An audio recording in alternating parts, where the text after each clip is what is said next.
Welcome to the video. Following on from the previous session that I did on the Royal Scots, the original in their original form, I'm going to be looking at the Royal Scots in their rebuilt form as they were reconstructed from 1943 onwards. I have in my collection one Bachmann Rebuilt Royal Scot and 3 Hornby Rebuilt Royal Scot. So we're going to be looking at these and making some comparisons. What I've actually done on this video as well, I've included one of the original Royal Scots for comparison purposes, so we can have a look side by side the differences between the rebuilt Scots and the original form. And we're looking at the Cheshire Regiment, which was in its original form as built in 1927, and we can see here that the this locomotive exhibits the massive parallel boiler that you can see straight in front of you here. And if I pan across to the rebuilt Royal Scot, also in the same LMS black livery, we can see that the taper boiler gives the locomotive a completely different look. Also, you can tell that this locomotive has what we call a double chimney, and you can see that that is quite different in appearance to the almost disproportionately tiny chimney on the original Royal Scots there. So that's for purposes of comparison, and you can see that the cab on the rebuilt Royal Scot is in fact exactly the same as on the original, but the main difference is the actual new boiler, and I'll talk a little bit about that later on when we look at how these locomotives fared up, as it were, in performance when they were in service on the LMS and British Railways. So the Bachmann model here is actually based on the mainline locomotive, the mainline models that came out in the 1980s, and at the time this was a really good looking representation of the Royal Scots, and you know, the finish on it is still very good. It looks good, but there are a number of things which, with the passage of time, you can see are not quite right on this locomotive. One of the things that stands out is the actual slight disproportion of the cab in relation to the firebox and the boiler, and you can see that it looks doesn't quite look right. If we move along to the Hornby rebuilt Scot, now these models came about around the early 2000s, and it's quite clear that some considerable advances in modelling and production and finish have resulted with the passage of time, and you can see here that the overall proportions are much more finely represented. You can see that the cab is in proportion to the firebox and the boiler compared to the Bachmann model. So the Hornby locomotive is a really fine representation of the rebuilt Scot. And then we have a 3/4 view of the locomotive, and it does look very, very fine indeed. We can see also the fact that this locomotive has what we call a double chimney, double blast pipe chimney, and that the representation of the cylinders is much more accurately scaled. If we pan back to the one on the Bachmann, they are actually somewhat smaller and underrepresented.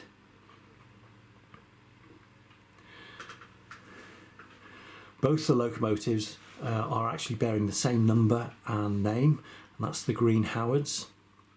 And the finish on the Hornby locomotive is absolutely superb. There's nothing wrong with the one on the Bachmann, but again, it just goes to show how these things of details, you know, the actual mouldings and the details on the locomotive and the printing and painting of the insignia and the numbering and the number plates, etc., has improved. The manufacturing of these things has improved very considerably over the passage of time. As you can see, the lettering and the colouring is absolutely superb. So next in line we have the British Railways liveried version of the Rebuilt Scot. This is also a Hornby locomotive, and the most obvious difference here is the very characteristic smoke deflectors which have been added to the locomotive. Smoke deflectors were added in the early 50s to these locomotives because of the preponderance of drifting smoke. One would think with a double blast pipe chimney that the smoke would be well lifted clear of the locomotive whilst in motion. In fact, this was not the case. The double blast pipe was actually resulted in a softened blast from the exhaustion of the cylinders, which meant that the smoke was tended to sort of hang over the top of the locomotive and obscure forward vision. The smoke deflectors creating something of a vacuum as the movement of the train was going along the track, and then that would help to lift and raise the smoke clear of the locomotive. But the smoke deflectors on the Rebuilt Scots were very distinctive, and they gave the locomotive a very rakish look. This one is Old Contemptibles and had a unique nameplate, in as much it wasn't the usual sort of curved name round the splasher. It was in fact the badge of the emblem and the badge of the regiment. Old Contemptibles is I think it was it came about, the regiment was raised in 1914, and it came about as a result of the description of Kaiser William II made about the British Army. At some point, I don't know whether he was talking with his generals or the politicians, and he described the British Army as that contemptible little army. And at the outbreak of the First World War in 1914, this particular regiment was raised as a riposte to that comment. I'm not absolutely sure of the authenticity of that, but so if anyone does know, if I have got that incorrect, they can let me know. But it's a fascinating name in itself. The badge itself, it sits very well on the locomotive, and here we can see it in BR lined out green, and we can see the welded tender there. But these locomotives looked hugely impressive. The big that box on the running plate there between the last two driving wheels is a sandbox, so that was one of a distinctive visual feature on these locomotives. Moving along, I've got this, the third of my Hornby Rebuilt Royal Scots, and this one's the Ranger. There's some other reference to the regiment underneath.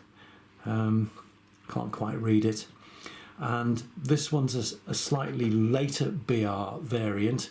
Same colour, same livery and everything, but there's a couple of small things here, small details which indicate that this is in the final phase of these locomotives' lives.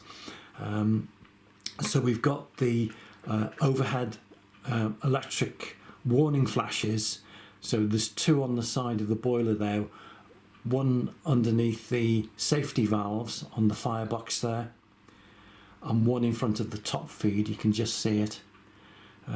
The other thing which gives it away as a later variant, or the final sort of visual variant, is the speedometer cable, which is coming from a crank on the rear driving wheel with a cable going underneath the cab.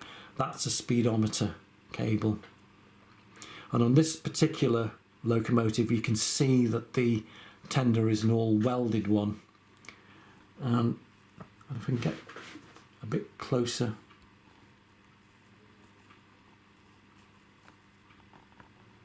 To the tender, you can see that the emblem is superbly produced on that. If you look closely at the lion on the crown, that the lion is actually sort of given some additional light colouring touches. It gives it a slight 3D effect. It's very, very well produced, that. And I think if we look on the one on Old Contemptibles, again the emblem is superbly produced, but there's no lighting on the actual red of the lion.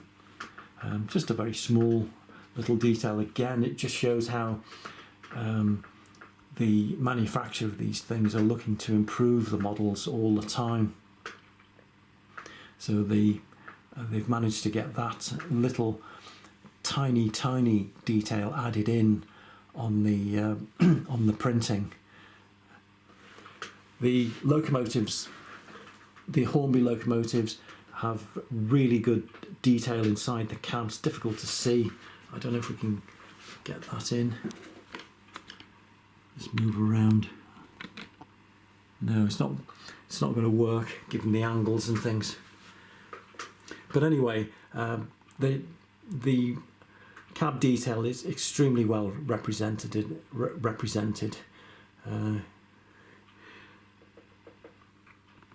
The other thing about these locomotives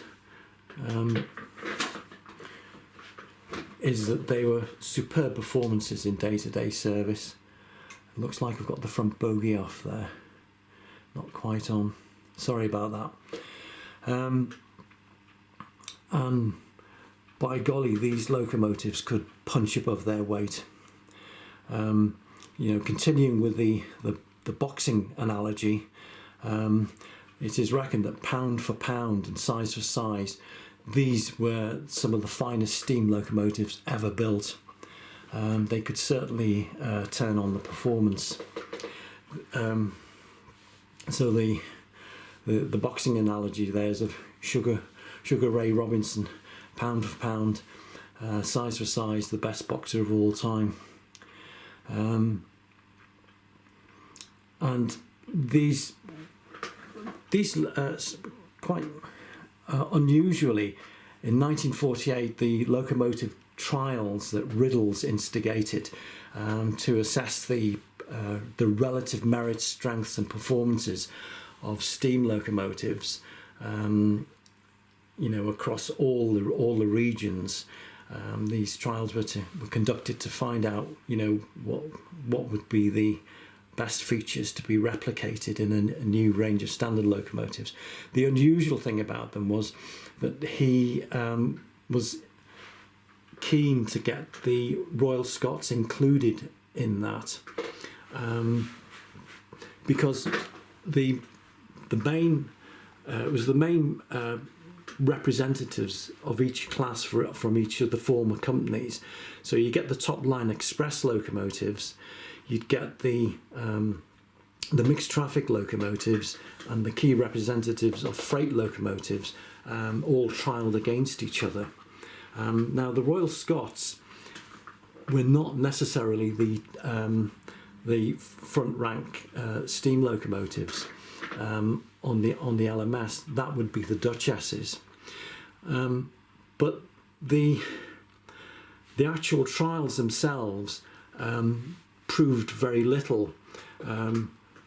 The railways at that point in time were suffering from quite a huge backlog of maintenance, and the performances were very lackluster. Locomotives that were thought to shine and do exceptionally well, in actuality underperformed, and the only locomotives that actually did show some really fine performances and performed consistently well wherever they were tried were in fact the Royal Scots. And it was Riddles that wanted to show what a thoroughly modern 460 was capable of, and it actually the Royal Scots, there was two of them that were on the trials, and they outperformed the Duchess that was included in the trials. So these locomotives could certainly do the business. Now they came about, as I say, in 1943. The idea was originally to reboiler the Jubilees, and crew had been working on a new boiler called the 2A boiler, and it was in fact fitted to two Jubilees, Comet and Phoenix, as a trial. And such was the measure of improvement in performance that it was decided straight away that all 191 Jubilees were going to be reboilered with the new 2A boiler.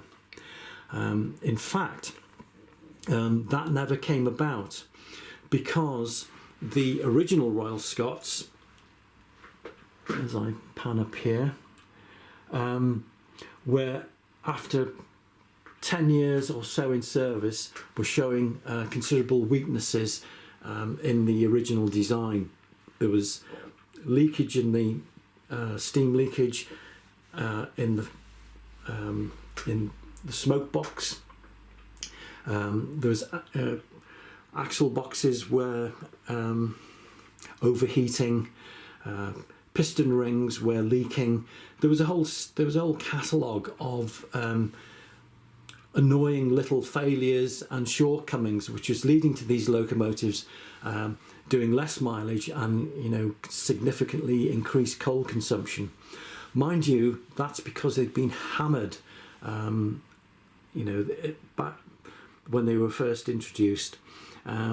Such was the need for a locomotive that it was very much a rush job when they were built, because they were built by the North British works in Glasgow in 1927.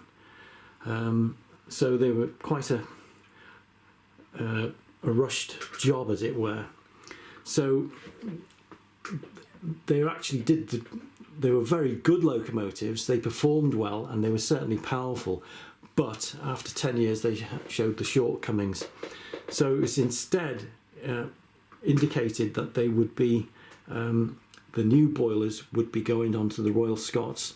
That rebuilding took place over 10 years, and it wasn't until 1955 that all the Royal Scots were actually rebuilt. But they bore the brunt of express passenger work on the London Midland region on British Railways, and it was their ability to haul consistently perform well with overloaded passenger trains, and they appear to actually do that with some ease. So I'll leave it there for now, folks. That's the Rebuilt Scots. I will be doing some more locomotive reviews, and that will include the Rebuilt Patriots, and then I'll be doing a running session, and also I'll be looking at the Jubilees that I have in my collection. So as always, thank you for watching, and yeah, let me know your comments and thoughts on these.